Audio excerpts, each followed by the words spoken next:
So right now it is about 11:30 in the evening. I'm about to call it a day. I just got everything finished this morning. I plowed this field up with that new case tractor that I got, and I ran a 10-foot disc plow through it, and it took me about I'll say it took about an hour per acre. It takes about an hour per acre to plow it up real good.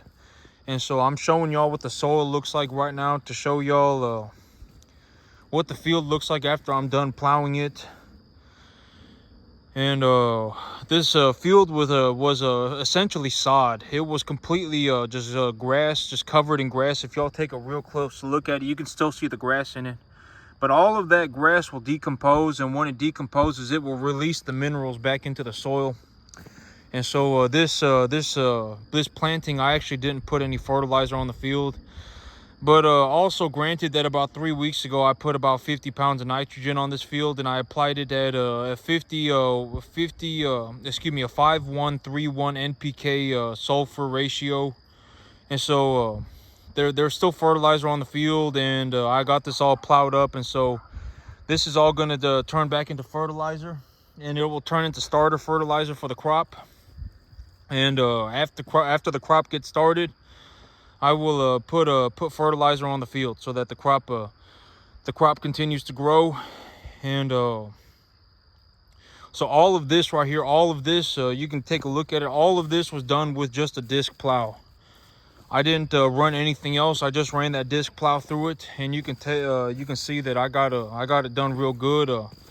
I need to plow up a little bit more of the field, but this sucker, this plow ran real nice.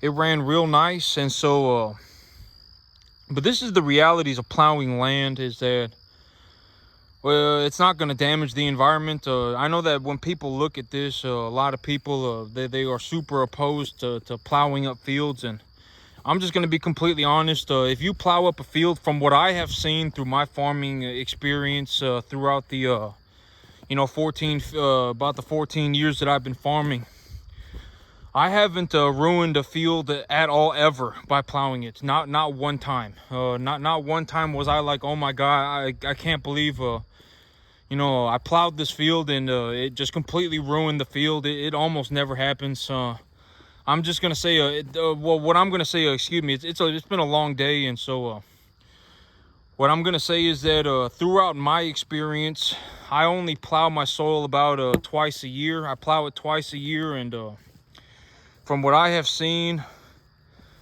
I have yet to ever permanently damage a field by plowing it. And a lot of people don't understand that most of anything that grows on a field, in terms of a majority of fields, maybe not all, there are some places where there is just a lot of grass everywhere. But even then, most of the time it's a bunch of weeds. There are usually a bunch of weeds everywhere, like horsetail, and we grow a lot of horsetail around here. There's a lot of mare's tail around here. There's a lot of goat weed around here. There's a lot of weeds, and so realistically, plowing a field, like when you look at this field right now, maybe this is a good time to say it. But when you look at this field right here, after it rains, I'm going to be planting grass. I'm going to be planting a sorghum Sudan grass on this field. And after it rains, this field will just look like a normal patch of grass again. You won't even be able to tell that I ran a plow through this field. You won't even be able to tell. The ground will recompact, and it will just kumbaya. It'll go right back to what it was. If I stop cultivating this field within 3 months, everything that was here will just have naturally just grown back. Whatever it was, the wild grass and the horsetail and whatever it was will just have grown back. And so, from what I have personally seen, but there is if you over plow a field, like if you plow a field to 7, 8, 9, 10 times a year, and You do it year after year after year after year. It's like it's been like a decade, and you've been plowing your field, legitimately like 10 times a year. Then you're probably going to end up damaging your field. There's a lot of bacteria in the soil, right? There's a lot of bacteria in the soil, and when that bacteria digests the various soil compounds, whatever it may be, there may be dead insects, there may be root material, there may be foliage plant material, whatever it may be. When the bacteria in the ground digests it, they will release a sticky compound. It's like maybe it's like a protein or something. It's a sticky compound called glomulin, but it's a byproduct of their digesting of of whatever it is they are digesting. After they have metabolized it, they will excrete the bacteria will excrete a compound called glomulin, and that glomulin is largely responsible for holding your soil together. The reason that the soil is compact, it's like when you stand on ground, you don't just sink into the core of the earth, right? You don't just sink straight through, and you don't just fall straight through the earth. And the reason is because the soil is being held together. The soil is bound together. It's not just soil is not just one massive piece. Okay, so this is a good time to say when I take a look at soil, right? Soil is not just a one massive piece. So if I look at this soil here, if I just grab a handful of it, you can tell even in my hand right here, I got 3, 4, 5 pieces, right? And let's say I take this piece and I break it down even further, and I just and I act like I'm plowing it, and I just break it down even further, and you're gonna see that this is not just a solid piece, right? I mean, this soil is many infinitely, I mean, maybe not infinitely, but an indescribable number of particles, a massive number of particles that are being held together either through chemical bonds or whatever, everything that's going on, right? The bacteria, the fungi,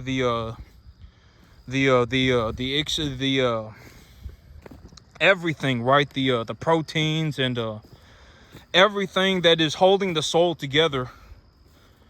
And it is a many number of particles. And so, like, when I grab this soil right here and I take a handful of it, you're gonna see that I got many pieces in my hand, right? But if I were to break this one soil piece up as many times as I possibly could, I would end up with like trillions of pieces, right? I mean, it would be a massive number of pieces, and those pieces are being held together by one of the compounds that holds that piece of soil together is glomulin. And what happens over a long period of time, if you overplow your soil, and you overwork your field, what's going to happen is that you're going to break your soil particles up too finely. Because when you look at my field, when you look at a healthy field, okay, so this is a good time to say it. So when you look at a healthy field, the field should have many different particle sizes. You should have some big, some small, and everything in between. This is what a healthy field looks like. But a field that's been overplowed, if it's been overworked and it's just been plowed way too hard, what's going to happen is that the big chunks of soil are going to break down into a bunch of small pieces of soil. And when it turns into a whole bunch of small pieces of soil, that soil is not able to bind to itself anymore, essentially. And if it gets dry, you end up in a situation like the Dust Bowl, where the soil particles are not able to hold each other together anymore. And then when the wind blows real hard and stuff like that, it will kick up a bunch of dust. And so if you overplow a soil, you'll start to realize that the size of the particles of your soil are too small. You're not ending up when I look at my field here, right, you're gonna see that I got many different particle sizes, right? Like if I grab this right here, you're gonna see that I have many particle sizes, right? So you see that I got maybe 10-15 particle sizes right there, some big, some small. And that is what a healthy field looks like. if you just grab a handful of, but granted that if you also have a very sandy soil, this might be a little different. But if you also have a very sandy soil, you might want to add more organic matter and etc. etc. And but a healthy soil will have many different soil sizes. Like when I grab the soil, it should be small pieces, big pieces, and everything in between. But if if I were to walk through my, like let's say I just plowed the crap out of my soil, I just plowed it like 15 times a year. If I plowed this field like 15 times a year and I did that for like a decade straight, by the end of the 10th year, my field will be like, essentially it will just have turned to dust. The soil particles will be so finely mashed and so finely just broken apart that it will just essentially have turned to dust. And if it gets very windy, all of that dust will just kick up into the air, etc. etc. But right now my soil is very healthy. And if you're I always say be objectively straightforward, and don't be afraid, right? Oh my god, plowing is going to damage the environment. Plowing does not damage the environment, okay? I mean, you can do anything and it will damage the environment if you do it too much, right? I mean, if you over fertilize, like fertilizing the field is very good for the environment, but if you over fertilize, it's not good. If you plow the soil, it's actually very good for the soil. It aerates the soil, it loosens up compaction. If you have a lot of weeds on your field that's not really doing anything, I mean, it gets rid of that too. And so plowing does have its benefits as well, right? It aerates the soil, and then the bacteria and the fungi and all that good stuff. The next time it rains, there will be more air in the soil, and the bacteria and the fungi will do better, and etc. etc. But there are certain when you plow a good field up, it should be you should be able to see that your soil looks like this. Big pieces, small pieces, big pieces, small pieces, and everything in between. My soil is not so finely, it hasn't been worked so hard. You see this right here? A bunch of big pieces, small pieces, and everything in between, right? My soil has not been worked so hard that it's turned into dust.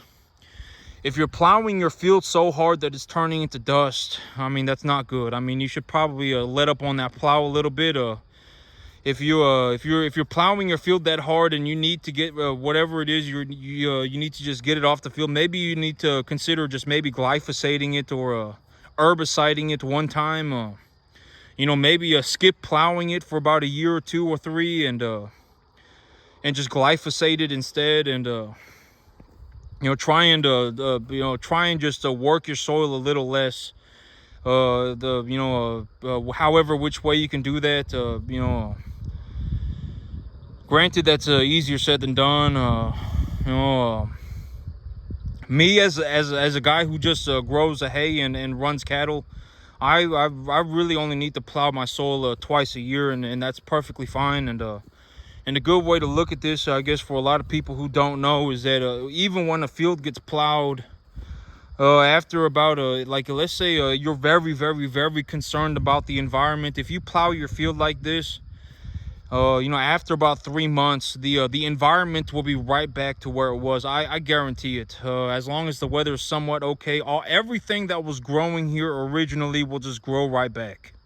Okay, and so that's a good way to look at it. You are not damaging the environment. You are just working it so that you can grow something else, essentially. Fertilizing does not damage the environment. If you over fertilize, that does damage the environment. If you fertilize improperly, that does damage the environment. But if you just have a good idea of what direction you're headed, etc., and why you're doing things, and how much fertilizer you're putting on the field, and you have an idea for how much you need to have a rough idea. I always say it does not even matter if you are if you are even 25-30% incorrect, it does not matter. Even if you are only 70% correct, that is perfectly fine. Let's say you anticipate, let's say you look at your field and you say, oh, I have diagnosed a potassium, a sulfur, and and a nitrogen deficiency. And when I apply the nitrogen, I also end up with a phosphorus deficiency. Let's say you're going through your field and you've diagnosed this stuff and you said, okay, so for my field right now, even though it's at a 7.4 pH, I still need to put potassium on my field. And when I apply nitrogen, if I apply nitrogen and potassium and I skip and I do not apply phosphorus and sulfur, I end up with the phosphorus and sulfur deficiency as well.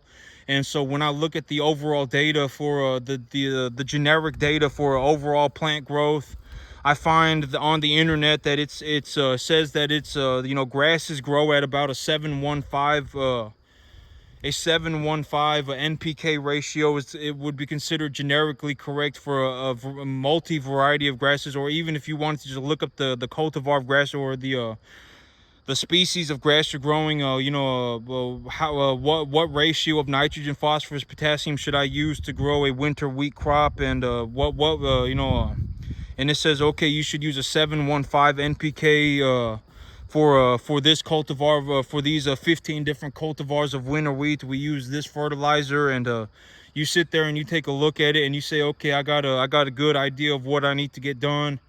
And then you go out on your field and you try it, and that's essentially how I did it. And then I went out on my field and I tried it, and I found that 5131 NPK sulfur works. And if I end up in a 5131 NPK sulfur ratio and I don't see any imbalance of fertilizers on the field, and you know, I'm about to plow my field, then I will put nitrogen on the field to create a nitrogen imbalance so that the plants are metabolized, because plants metabolize everything in ratios, right? Plants metabolize minerals in ratios. And so like if I'm sitting on my field and I'm going, okay, so I'm utilizing a 5131 NPK sulfur ratio fertilizer, but in 2 months I anticipate that I'm going to have to plow my field up, and I'm going to have to apply I'm going to have to plow my field up because of the cultivar of grass will no longer be accumulating biomass for whatever reason. It's too hot or whatever it may be. And in 2 months, I'm going to do that. And when I plow my field up, I want to apply positively charged fertilizer. And so I want my field to be, I want the positively charged fertilizers in my field right now to be used up practically entirely. And so what I'm going to do is I'm going to create a nitrogen imbalance in my soil.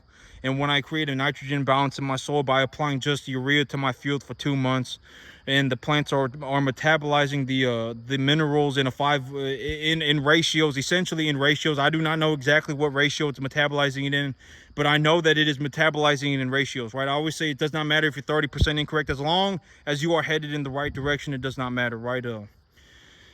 If I apply nitrogen to the field, the plant will not just suddenly stop absorbing phosphorus and potassium because it has an excess of nitrogen. If there's an excess of nitrogen, the plant will still metabolize phosphorus and potassium, okay? It just will. Like, it just will. You know, if you want to argue with me on that, I will legitimately just leave you where you are to die, and you cannot be saved. Honestly, you cannot be. If you legitimately want to argue with me about that, I mean, it's just too late for you. I'm not going to waste my time. Plants will continue to metabolize phosphorus, potassium, sulfur. They will metabolize everything. Even though you have applied the nitrogen, they will continue to metabolize everything else. They just will. Objectively, that is correct information. And so, so in 2 months, I anticipate that I'm going to have to plow my field. And when I plow my field, I'm going to hit the plow with at about 6 inches deep. And so, when I do that, that'll put the fertilizer, the positively charged fertilizer, at enough of a depth for the roots of the plants, for the new grass to obtain, and and et cetera, right? Objectively correct information. I am doing this because of this reason, and this reason is objectively correct. It does not matter if I'm only 70% correct. It does not matter if I'm only 90% correct. As long as I am objectively headed in the right direction, it does not matter. And so, my field is looking real good, and I got it all plowed up, and I'm good to go. Tomorrow morning, I'm going to plow it up a little bit more. And then tomorrow evening, I'm going to seed it with the sorghum sudan grass. And on Friday, it's going to start raining. And so far, so good. Oh, yeah, one of the things that I did today was I talked to the banker. And they told me that right now, the loan terms are 40-year loans. They are giving out 40-year loans, and they're offering them at 5.375 interest rate. And so I talked to several bankers, and one of the bankers talked to me about it, and he said, okay, so how it works for us, I'm guessing that a majority of these banks operate about the plus or minus 2% the same way. And he told me, we're going to take a look at how much money you make, and how much of that money is just free capital. So I make about let's say I make 8,000 a month, and I only use 4,000, then 4,000 is going to be free capital. And he said we will leverage 80% of that 4,000. And so essentially, if I took a loan for 600 grand, it would be about $3,000 a month. And so he told me how to come up with the number, and he said, so whichever way you want to do it, if I sell or whatever, I'll just have to see. But that's objectively what I was told. If you make, let's say you make, or here, I'll just use me as an example, make about $8,000 a month, $7,000 to $8,000 a month, and I live on about $3,500. I live on about $40,000 a year, and about half of my money just sits in a bank account. And so I have about $40,000 a year of excess income, and they will essentially. So if I type that into a mortgage calculator, and I go into a mortgage calculator and I type in a 40-year loan term at 5.375% for 600 grand, my monthly payment's about 3 grand, and that is about how much they will lend me. They will lend me about 600 grand. If you make an excess of $40,000 a year, you can depending on what lender you go to, some lenders only offer 20-year loans, and some lenders offer 30-year loans, and some lenders offer 40-year loans, etc., etc.